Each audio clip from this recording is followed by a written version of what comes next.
The question is that this bill be now read a second time, and I call the member for Goldstein.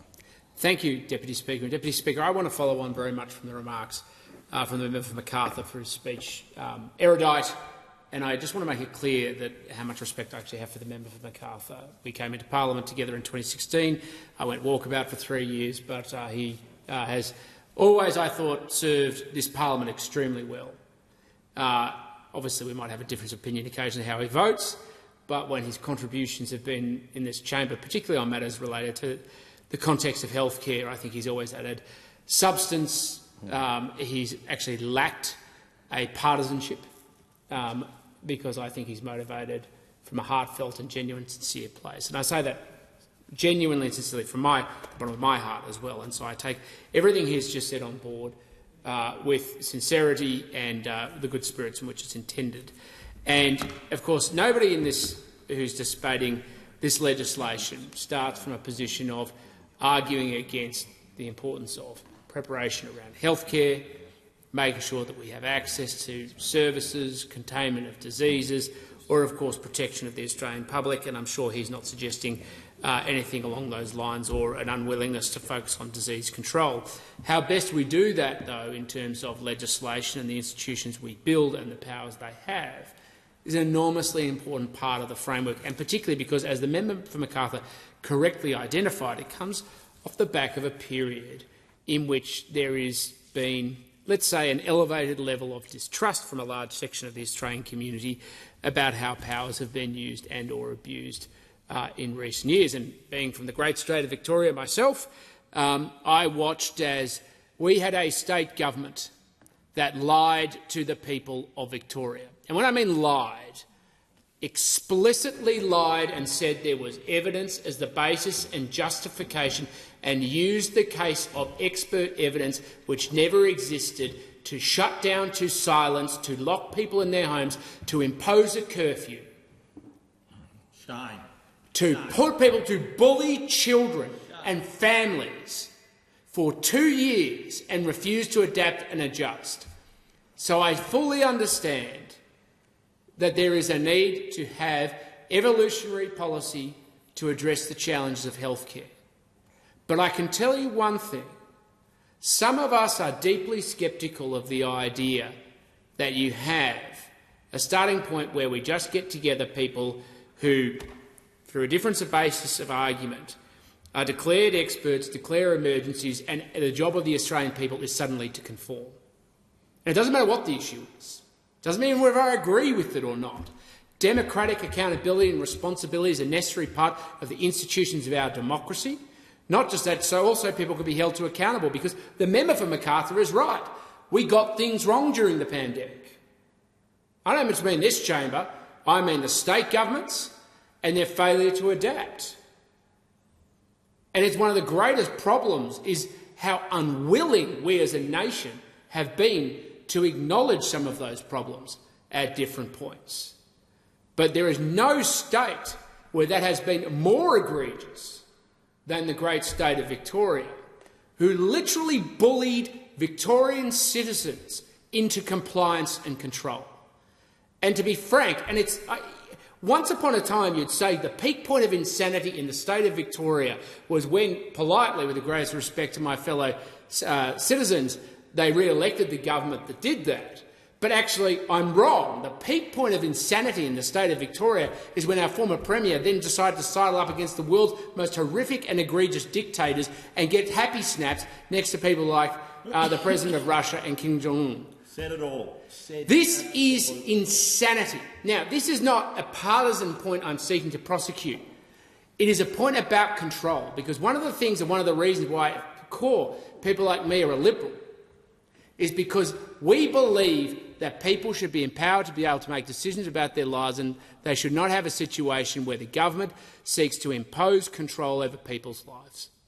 And I know the member, the opposition whip, has rushed in here because the idea of somebody daring to stand up against the idea of control of the Labor Party and using instruments of state to impose in conformity onto people's lives, to use it to bully people. How dare people raise that banner? But that is the reality of— Order.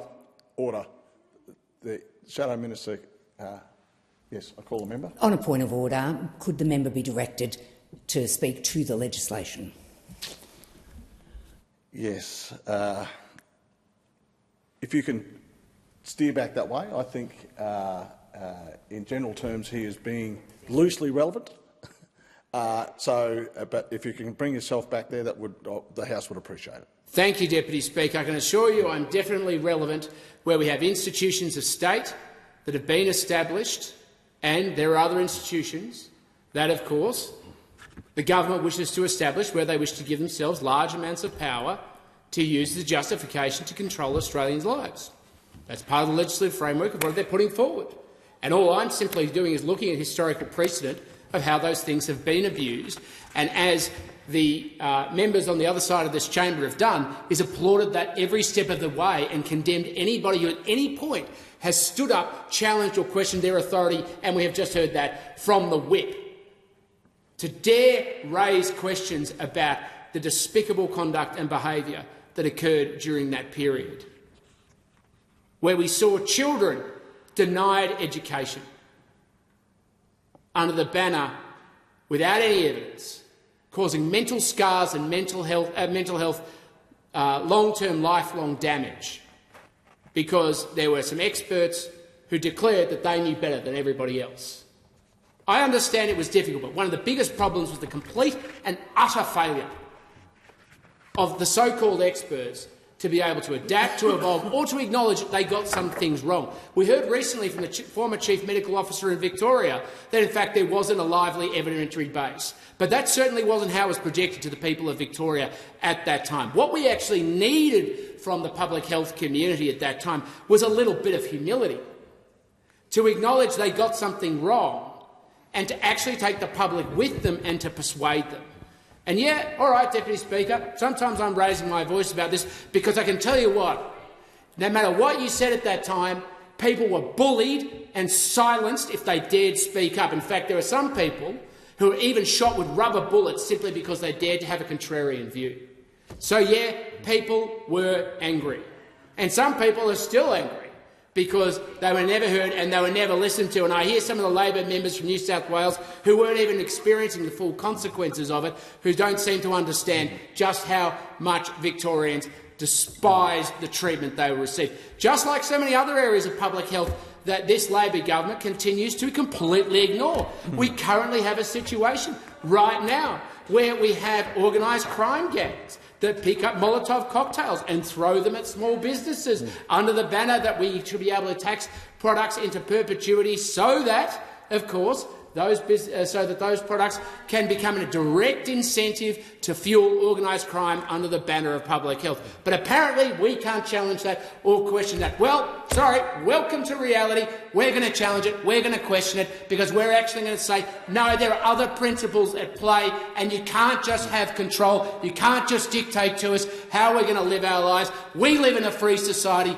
we're going to stand up, we're going to speak for ourselves, we're going to make sure that the institutions are here to stand up for our freedom and for our rights to be able to live our lives. We will not simply conform to whatever the Labor Party wants. And when they establish new institutions that go around trying to bully and intimidate Australians, we are not going to simply sit back and take it any longer, because some Australians lived the full consequences of the bullying and the intimidation, not just of the Victorian government, but of course other state governments at the time. So, yep, people are passionate. People are proud and people are absolutely going to stand up, and we will not be afraid to keep fighting.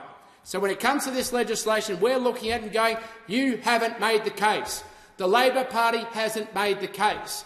They get up here, they want to lecture everybody, they don't want to listen, they're not interested in the genuine and serious and deep concerns of trust that exist within the community.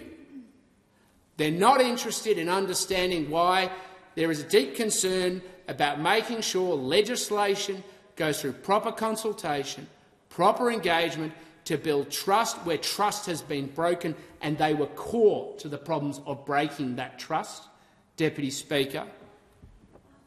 They're not interested in understanding why it is that some sections of the Australian community want to know what steps are going to be taken, not just now, but into the future, to rebuild the trust that was destroyed in that time. And don't make any ambiguity. I think there's lots of work that needs to be done across the entirety of the Australian community in terms of addressing those problems of trust, because it is important. We need public health and health experts to inform public policy. But what we also need is elected officials to be taken to take responsibility and have accountability. And that's what we haven't had. That's what we haven't had.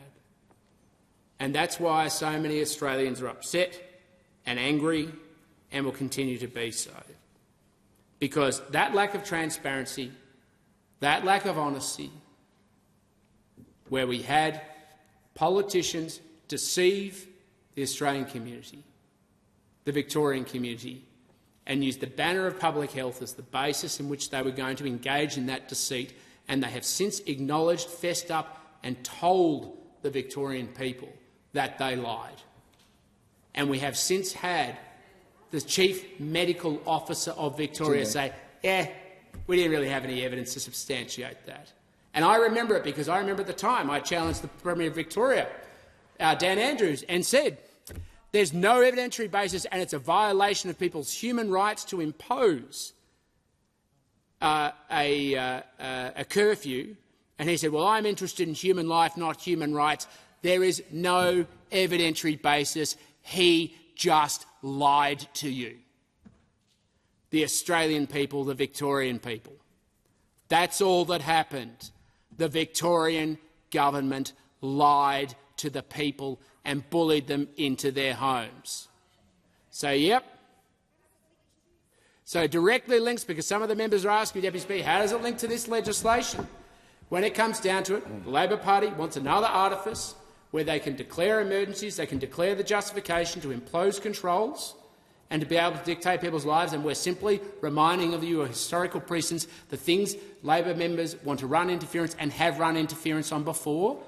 And I'm sorry, this is where your history and your past catches up with you, members of the Labor Party. It's the point in which people come to realise that when you have deceived the Victorian and the Australian community in the past over your misconduct and abused the trust of the Victorian and the Australian people, that people then don't trust you on these issues in the future. You are the active underminers of public trust in public health. You are the ones being Labor.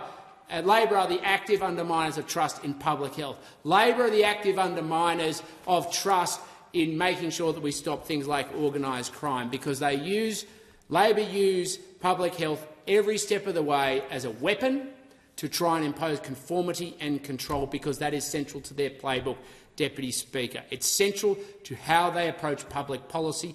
Every artifice of the state, it has only one purpose, which is how to manipulate and to control people's lives, because that is central to what they want to do, impose conformity. And one of the deep suspicions, and I end with where I started with the member for Macarthur. I do not doubt for 1 second the member for Macarthur's sincerity. I think he is a fundamentally good man. And I start off by at least acknowledging, unlike the members complaining on the other side of this chamber right now, he started by acknowledging that things were wrong during the pandemic, just like I am, and good on him for doing so. And absolutely, some members are saying he was in charge. Federal level, it was a coalition government. I don't think they got everything right, just to be clear, and I made that clear at the time.